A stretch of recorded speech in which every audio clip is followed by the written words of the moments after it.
está no ar mais um programa especial da TV UFMA em colaboração com o Festival Guarnicê de Cinema.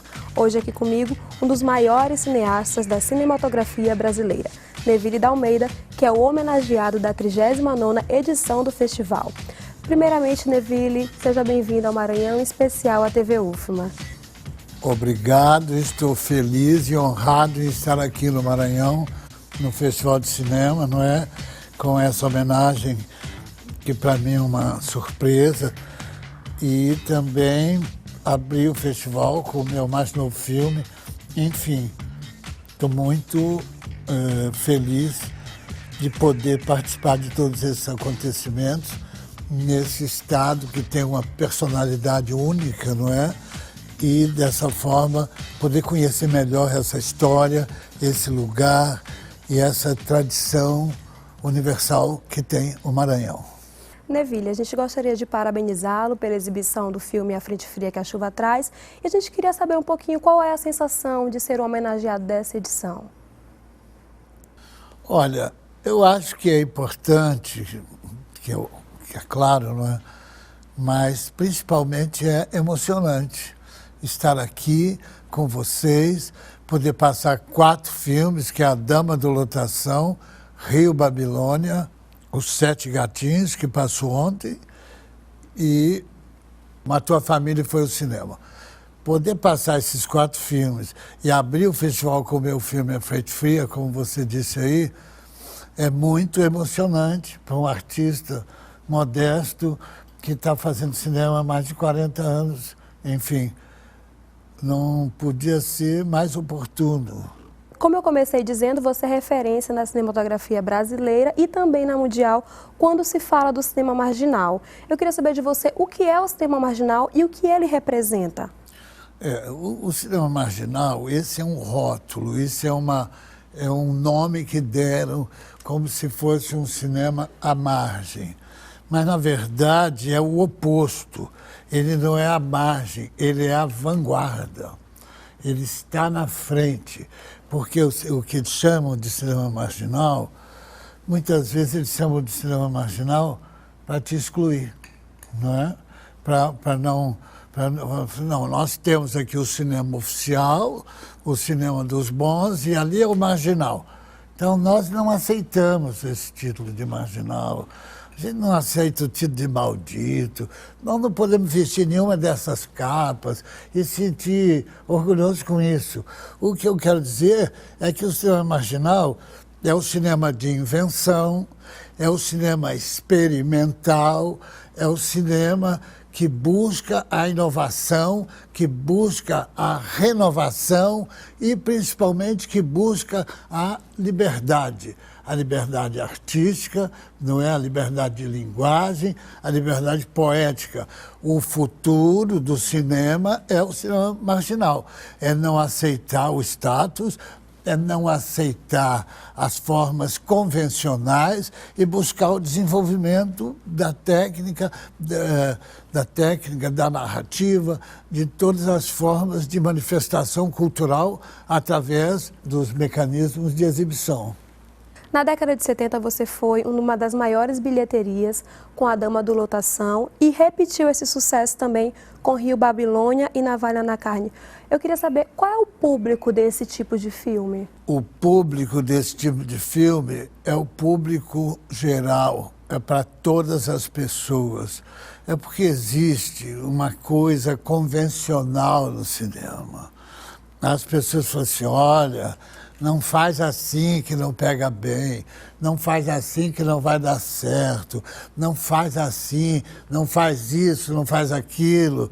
Existe, então, o cinema convencional, que é o cinema repetitivo, é sempre o mesmo filme, não é? Como, por exemplo, o cinema americano é um cinema de fórmula. Qual é a fórmula? A fórmula é essa aqui. Então, eles estão sempre procurando fazer um filme que é parecido com aquele outro lá, com aquele outro lá. Eles estão sempre buscando repetir fórmulas, buscando apenas o sucesso comercial. Acredito que o sucesso, esse sucesso que eles buscam, esse sucesso que eles falam, que é um cinema totalmente vigiado, é um cinema totalmente sem liberdade, porque vamos começar do princípio. O cinema não é uma manifestação de arte livre. A pintura é livre. Você pega um quadro e pinta o que você quiser. Você é expressionista, você é surrealista, naturalista, pintura clássica, pintura moderna. Faça o que você quiser. A música, você pega o instrumento e faz a música que você quiser, não é? Embora tenha sempre as convenções. A literatura, você escreve o que você quiser, não é? Você tem total liberdade. E o cinema? O cinema não. O cinema é feito de regras. O cinema é assim, olha, isso pode, isso não pode. Isso não pega bem, isso não é legal. Tem que ser claro, não, tem que ser escuro, tem que ser na sombra. Esse assunto aqui é proibido, isso aqui também é proibido. Isso aqui o público não vai gostar. Então, existe uma falta de liberdade total no cinema. Eu estou aqui para dizer isso com muita clareza, essa coisa das convenções. E comigo, principalmente, que comecei a fazer filme durante a ditadura militar, o meu primeiro filme foi feito em 1968, no ano que foi criado o Ato Institucional número 5, que aí todas as liberdades foram tiradas, não precisava de nada para prender uma pessoa, para torturar, para matar. Tive 5 filmes proibidos, interditados e jamais exibidos. O meu primeiro filme, Jardim de Guerra, jamais exibido. E até hoje não foi exibido, isso tem mais de 40 anos. Esse é o nosso, como a gente vê as coisas. E não só o Jardim de Guerra, como o Piranhas do Asfalto, como o Mangue Bang, como o Surucuca Tiripapo. Então, eu comecei a fazer cinema num momento muito difícil, que existia a censura da ditadura militar. E a censura era um código de regras. Isso não pode aparecer. A foto de Che Guevara, não pode. Trotsky, não pode. Vai falar de política, não pode. Vai falar de sexo, não pode. Vai mostrar uma pessoa, não pode. Então, era um momento muito difícil para um artista que quer ser livre, que quer poder se expressar, que quer buscar novas linguagens, que quer buscar novas formas de expressão dentro do cinema, dentro dessa narrativa que é o cinema, dentro dessa arte. Porque o cinema só tem 100 e poucos anos, não é? E o cinema, dizem, é a 7ª arte. É a 7ª arte porque tem todas as artes dentro dele. Não é? Tem a cenografia, tem a fotografia, tem a música, tem a interpretação, tem o roteiro, tem a literatura, tem todas as artes dentro do cinema. Você falou agora há pouco do cinema americano. Os seus filmes vão contra a ideologia que o cinema americano segue? Eu acho que os meus filmes vão contra todas as ideologias, porque os meus filmes buscam a liberdade. Nos Estados Unidos também tem manifestações de liberdade, mas existe um cinema oficial, um cinema todo regrado, com as coisas que podem e com as coisas que não podem. E o objetivo principal é o lucro, é poder conseguir o maior número de espectadores possível. E existia também um código moral muito forte na cinematografia americana, que aliás existe até hoje. E o jovem cineasta Neville, começando ali no Brasil, dentro de uma ditadura militar, eu tomei uma decisão desde o primeiro dia, desde o primeiro filme, de não aceitar nenhuma dessas opressões, de fazer com liberdade. Porque mas isso não pode, então eu não vou fazer, porque senão não vai ser exibido, aí eu não vou ganhar dinheiro, aí eu não sei o quê, aí eu vou ter que subir e ficar em cima do muro. Não é o meu caso. Eu tomei essa decisão de sempre fazer o que eu achava que devia ser feito. Não de uma forma egoísta, mas buscando sempre a liberdade de linguagem, a liberdade de expressão, a liberdade de narração para mostrar que o cinema pode ser como todas as outras formas de arte, livre. E é dessa liberdade que surge o cinema de resistência, o tão conhecido Neville Sem Lei? O Neville Sem Lei. Explica pra gente o que é esse cinema de resistência. O cinema de resistência é o cinema de resistência a esses códigos de repressão, não é, ao cinema. Eu acredito, qual é o futuro do cinema? Qual é o futuro do cinema? Para mim, sempre vi, sempre achei que o futuro do cinema é o cinema de arte. Como aquele filme do Maranhão que eu vi ontem, Tetas, cinema de arte. O signo das tetas. O signo das tetas, aquilo é um cinema de arte. Por quê? E é muito difícil falar, o futuro? Como você vai falar do futuro? O futuro é o cinema de arte, é o cinema livre, é o cinema de libertação, é o cinema de expressão. Porque o resto a televisão faz. E não só faz, como faz bem.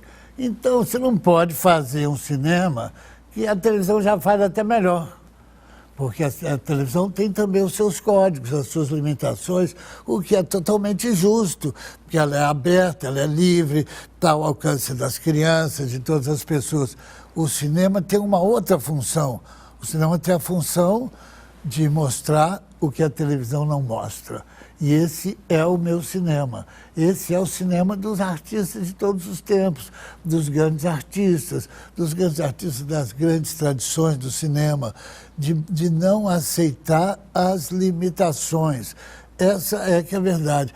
Por isso tive 5 filmes proibidos, mas eu sabia que a censura ia passar, que a ditadura ia passar e que o cinema ia ficar.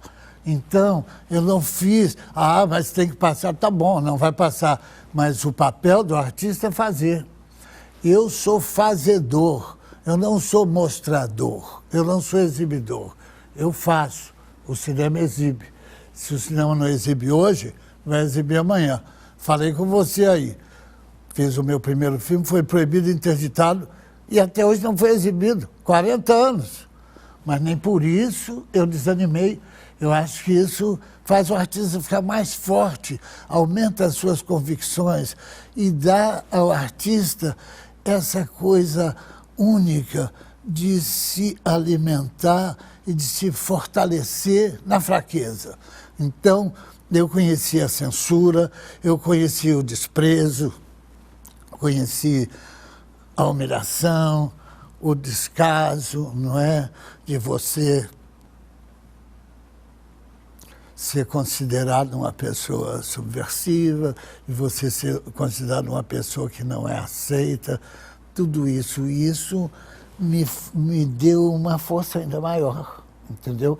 E isso me deu um privilégio que eu acho que poucos artistas da minha geração, ou de qualquer geração, têm, que eu conheci o fracasso e o sucesso. Geralmente as pessoas têm uma carreira normal, vão fazendo, vai passando essa coisa. Eu conheci o fracasso total, de ninguém ver filme nenhum, de fazer o filme e não poder passar, de não ser exibido, de não ser distribuído, de não ser produzido. Eu conheci tudo isso. Mas aí falaram, o Neville é um cineasta maldito, não é? Aí ainda falaram, é o rei dos malditos. Quem quer ser rei dos malditos? Quem quer dizer ser rei dos malditos? Vestir a capa do maldito. Eu falei assim, não me serve a capa de maldito. Eu não quero a capa de maldito. Eu não sou maldito. Eu sou bem-aventurado. É diferente. Eu sou bem-aventurado. Então, abro mão dessa capa aqui, porque é fácil para a sociedade opressora, porque quando você é maldito, você não precisa ser produzido. Você não precisa ser distribuído, você não precisa ser exibido, você não precisa ter patrocínio. Todo mundo é maldito, eu não vou patrocinar, não vou exibir, não vou mostrar. E quem perde é você.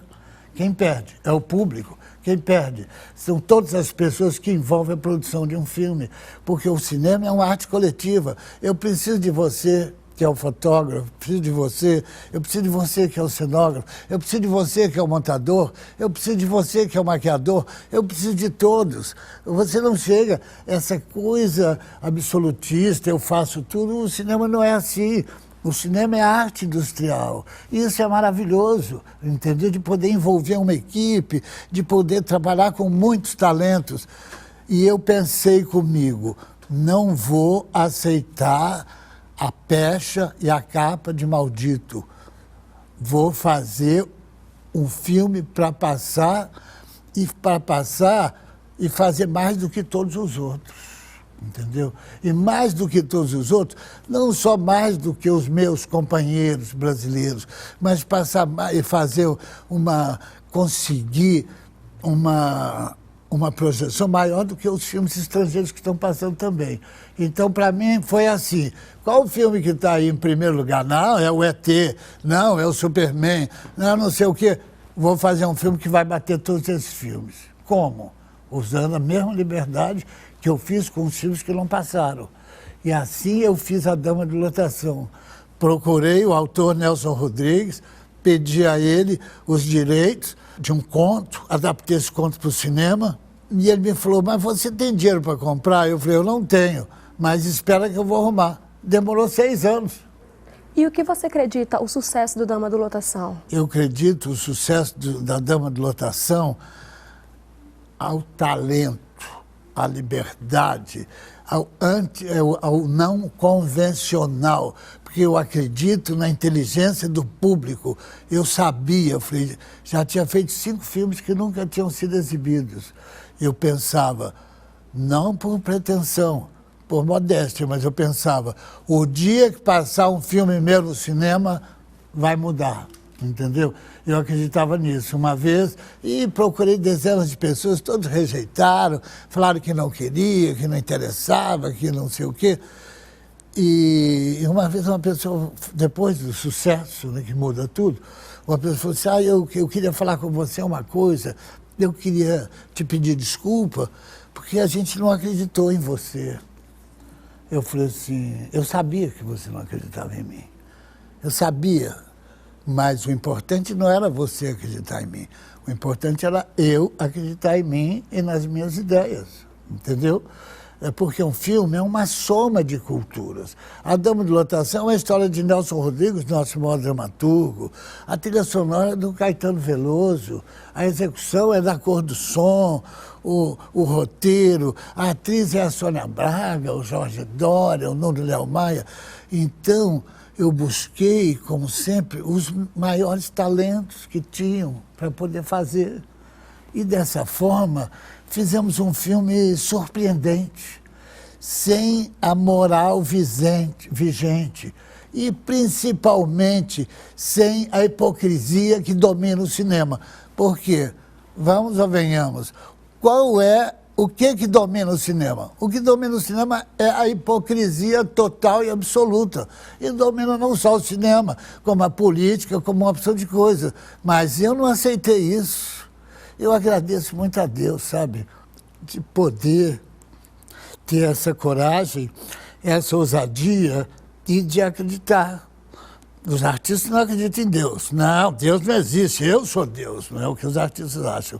Mas eu não, eu peço a Deus, Deus, me dá força para me fazer, me dá força para escolher esse elenco, me dá força para escolher essa equipe, me dá força, sensibilidade, inteligência, capacidade para poder fazer. Porque essas coisas você vai desenvolvendo, vai crescendo. Você não nasce assim, você vai buscando. E o resultado é um trabalho intenso, de concentração muito grande. E o tempo, é até emocionante isso tudo, né? O tempo que demorou para fazer, a espera que eu tive, desde a hora que eu quis fazer o filme até rodar o filme, 7, 8 anos. Que absurdo, era para ter desistido, não é? Mas eu fui me fortalecendo, fui buscando, não interessa a posição financeira, se você mora numa mansão ou se você mora num quarto alugado, se você anda de ônibus ou tem um carro, Para mim, eu morava num quarto e andava de ônibus, né? E andava a pé. É igual, você não parar por aí, então não, vamos fazer. E conseguimos, então, surpreender o público, surpreender a comunidade cinematográfica, surpreender tudo isso e lutar pelo cinema brasileiro. Eu fiz um filme que tornou possível fazer mais de 200 filmes. A produtora, que foi a Embrafilme, estava em 11º lugar do ranking de distribuição. Eu passei para o primeiro lugar. Tá? Sem pretensão, com humildade. Eu falei, não, nós não aceitamos isso, nós não aceitamos o 11º lugar. Nós não vamos aceitar nada dessas histórias. Eu vou bater o Superman, vou sim. Não é que eu, não sou eu, somos nós todos juntos, porque eu tinha uma ideia, eu tinha um propósito, e o meu propósito é não fazer concessões. E as pessoas acham que tem que fazer uma porção de concessão para dar certo. É por isso que eu fiquei 10 anos com 5 filmes que nunca foram exibidos. É porque eu consegui manter essa posição. Eu falei, esse é o meu momento, essa é a minha hora e eu não vou abrir mão. Tem uma ditadura militar, eu não vou abrir mão. Nós vamos fazer. E dessa forma, a gente conseguiu, não é, fazer A Dama de Lotação, que surpreendeu o Brasil. Fizemos o 2º filme mais visto da história, desde que o cinema foi inventado. Olha que bênção. Olha, não é? Eu vou fazer o quê? Vou agradecer aos homens? Não, vou agradecer a Deus, né? Porque a ajuda vem de Deus. Não vou agradecer aqueles todos que me rejeitaram, que me desprezaram, que não acreditaram. Tudo bem. Não, eu vou continuar. Essa é a minha história, uma história diferente das outras histórias. Em seguida fiz Os 7 Gatinhos, sucesso de público, 3 milhões de espectadores. Fiz o Rio Babilônia e fiz todos os meus filmes assim. Eu não mudei, agora eu vou mudar, agora eu vou fazer o que eles querem. Não. E nunca, aí também fiz filme que nunca foi exibido. Está lá na prateleira, tem alguns também. O importante é você buscar, o importante é você sempre ter respeito pela arte, ter respeito pela liberdade. O filme que não passou é igual o filme que estourou, que fez sucesso, porque você tem que ter essa consistência. E eu vou te falar, se não for assim, eu não consigo fazer. Obrigada, Neville, e a gente volta já.